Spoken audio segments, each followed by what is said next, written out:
One evening, Krishna and friends were watching the clear sky, and Radha points them to the brightest star. Krishna tells the kids that Dhruv, the pole star, not only shines bright but also guides people with directions. Balram says that Dhruv was a prince who was an ardent devotee of Lord Vishnu. Impressed with his devotion, Lord Vishnu grants a boon to Dhruv to become the most important star. राजकुमार ध्रुव केवल 5 बरस का था जब वो घर बार त्याग कर भगवान विष्णु का ध्यान करने बैठ गया। उसके दृढ़ निश्चय और साधना से भगवान इतने प्रसन्न हुए कि उन्होंने ध्रुव को वरदान दिया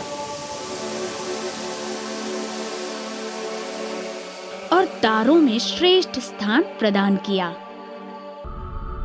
One day, a mighty emperor, Daitya Naresh, was traveling across the space. Dhruv, the pole star, was on his path, and the emperor asks Dhruv to move away. Dhruv refuses to move, saying he will move only if Lord Vishnu asks him to move, and this angers the emperor. आपको ही मेरे दायरे से परे घूमकर जाना होगा।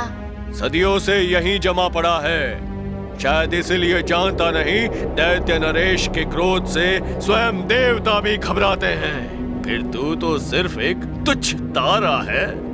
हट जा हमारे रास्ते से। मैं तो अपने स्थान से केवल तभी हिलूंगा यदि स्वयं भगवान विष्णु मुझे आदेश देंगे। हट जा हमारे रास्ते से।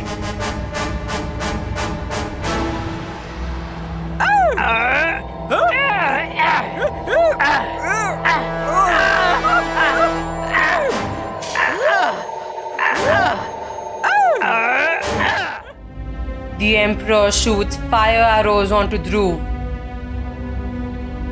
The fireballs bounce off Dhruv and head towards the earth.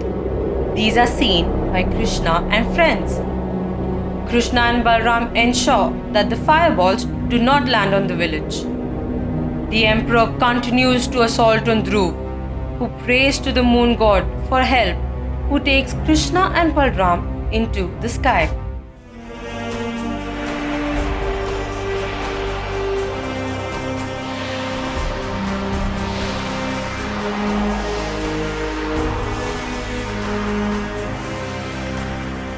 इस प्रहार को नहीं झेल पाओगे ध्रुव।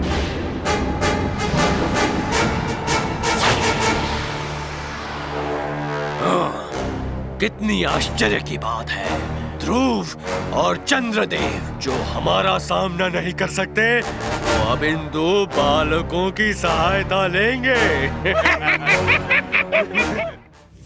A fierce battle starts between the emperor and Krishna Balram. इतना अहंकार अच्छा नहीं दैत्य नरेश।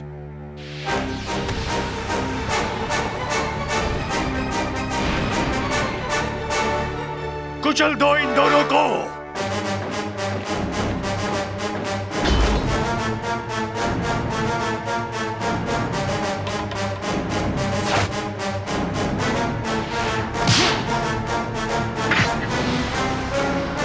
गुस्ताख बालकों।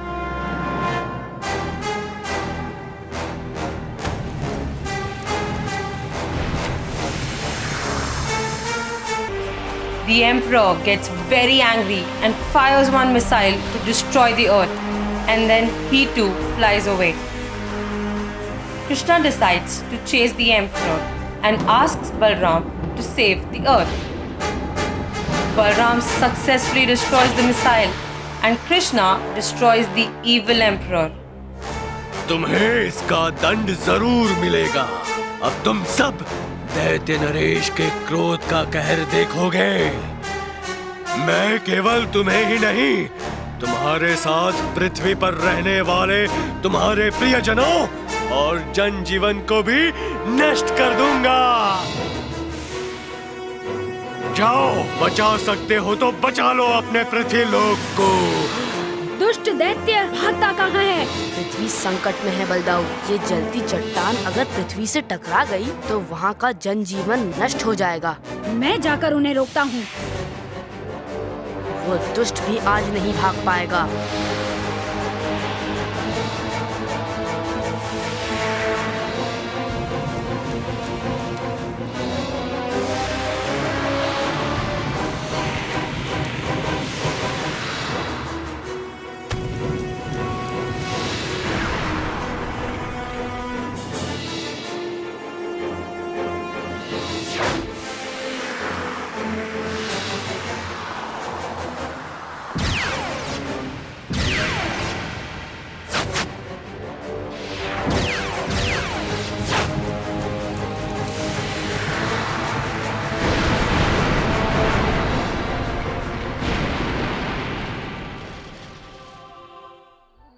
Krishna and Balram reach back to their home where their mother was waiting for them.